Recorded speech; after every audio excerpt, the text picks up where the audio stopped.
A Roman emperor once dissolved a pearl worth a small fortune in vinegar, just to drink it at dinner.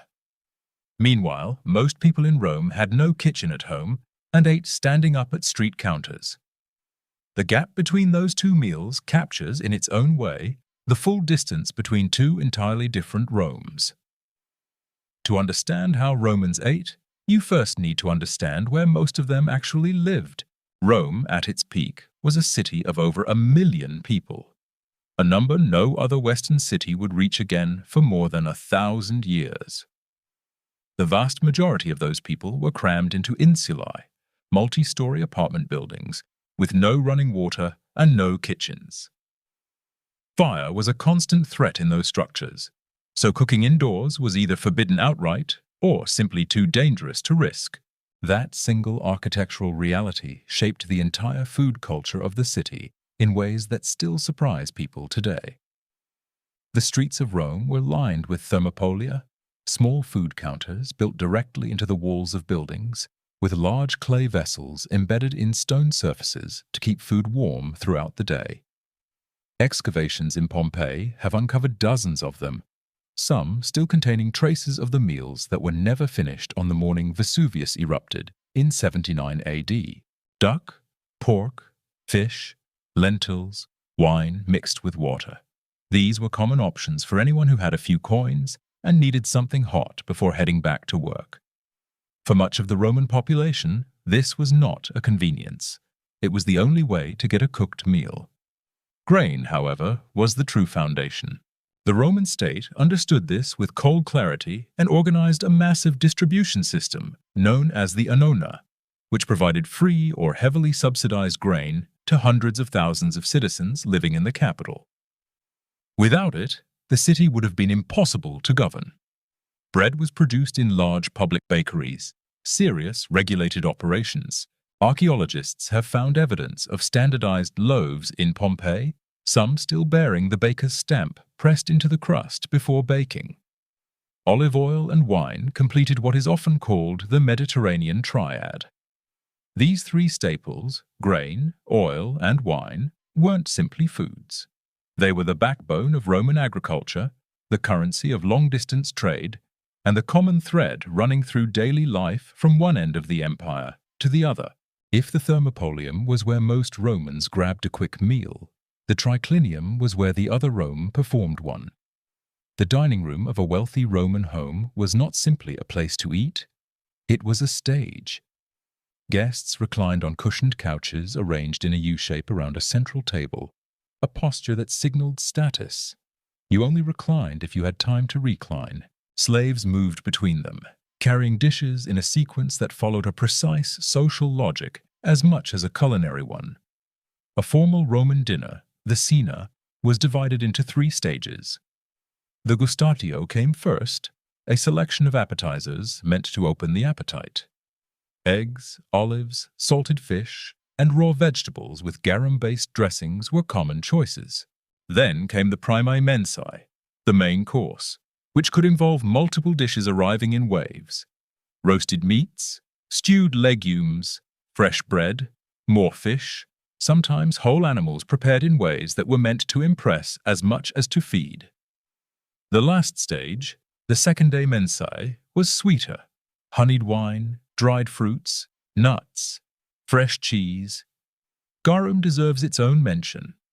This fermented fish sauce was the dominant flavor of Roman cooking, used the way salt and condiments are layered into food today. It was produced in industrial quantities along the coasts of Hispania and North Africa, shipped in sealed amphorae across the Mediterranean, and found in kitchens from Britain to Egypt. Some varieties were extraordinarily expensive. Others were cheap enough for the poor. Few Roman recipes, and several ancient cookbooks survive, called for anything without it. The contrast between private and public eating extended beyond the physical space. Street food was associated with the lower classes, with people who had neither the wealth nor the social standing to host or be hosted. To eat standing at a counter was to be seen eating standing at a counter.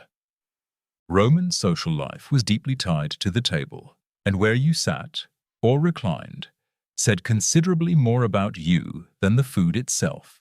Food in Rome was never just about hunger. It was tangled into questions of class, morality, and political control in ways that made eating a surprisingly loaded act.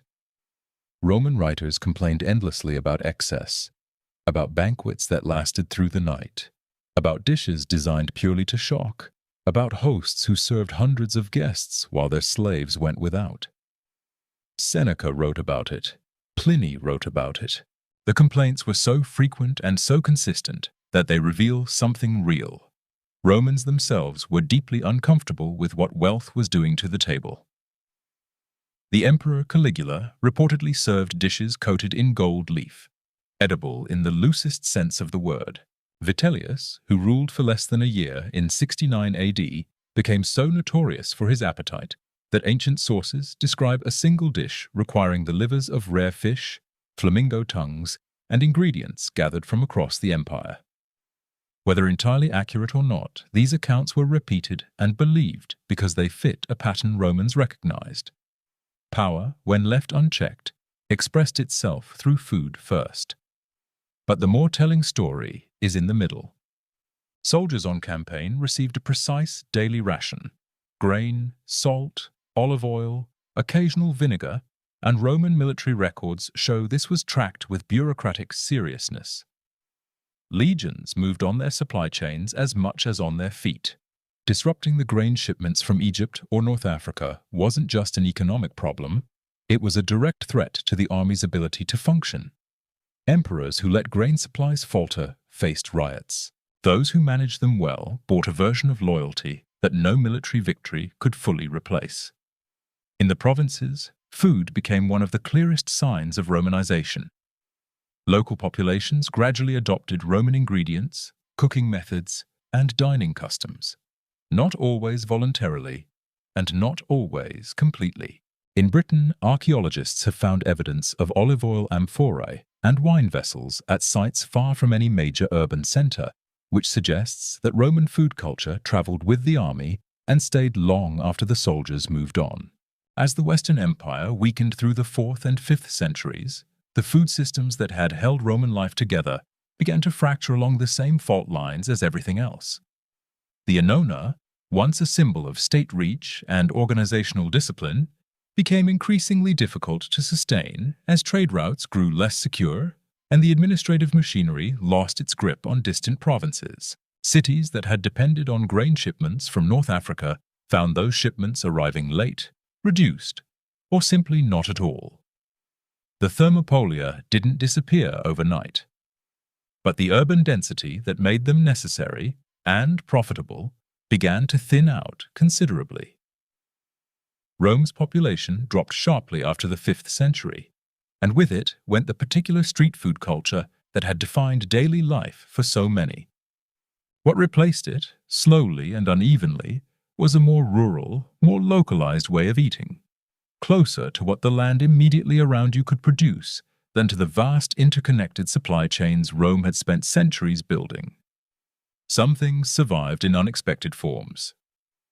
Garum evolved into fermented fish sauces, still common in parts of southern Europe and across Southeast Asia, a long, winding line of continuity that food historians continue to trace. The olive oil and wine trade didn't vanish. It reorganized itself around monasteries and local markets. Roman bread-making techniques quietly fed into medieval bakery traditions across the continent.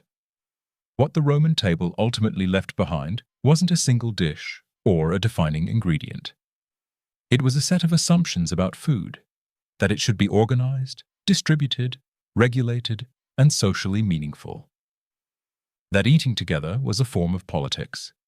That what appeared on your table said something real about who you were and who you intended to be seen as. Those assumptions outlasted the empire by centuries, and in certain corners of the world they haven't entirely disappeared yet.